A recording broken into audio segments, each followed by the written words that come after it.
Warning: our YouTube channel and its videos may contain scenes, language, and content that may not be appropriate for all audiences. These videos include surveillance footage, undercover pursuit of suspects, actual police and rescue operations, and fearless confrontations. If you do not approve of the content, please do not watch our videos. If you wish to continue, we strongly advise that you proceed with caution. Viewers' discretion is advised.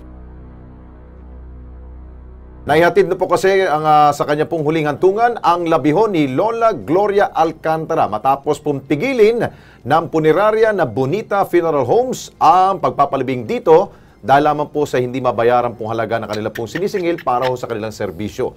Narito po ang kilos prontong aksyon o ayuda. Panoorin.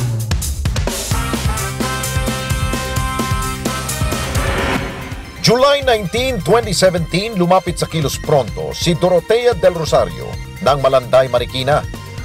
Paano ba naman isang linggo na raw nakaburol ang nanay niyang si Gloria Alcantara? Ang dahilan, kulang ang pambayad nila sa Bonita Funeral Homes na nagbigay serbisyo sa namatay niyang ina.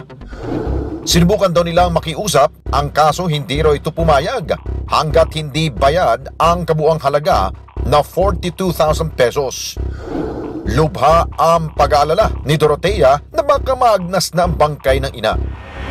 Nasa linya ng aming... Naman Kilos Pronto kami nakipag-ugnayan sa Bonita Funeral at CSWD Marikina para matulungan ang pamilya ni Dorotea.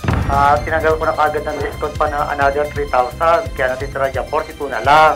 Ay, isasagad natin hanggang 35 na lang. Huwag naman po sana nilang utakin. Kasi ako naman, economy yung pwedeng mapagkakakas. Kung madelay ng konti, basta gawan mo lang ng paraan. Gagawa rin kami ng paraan para dito sa humingi ng tulong. Okay? Sige po. Sige, sabi niya.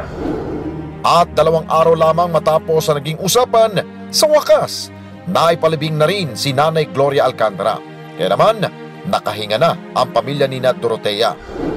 At para kay Nanay Gloria, sumalangit nawa ang inyo pong kaluluwa.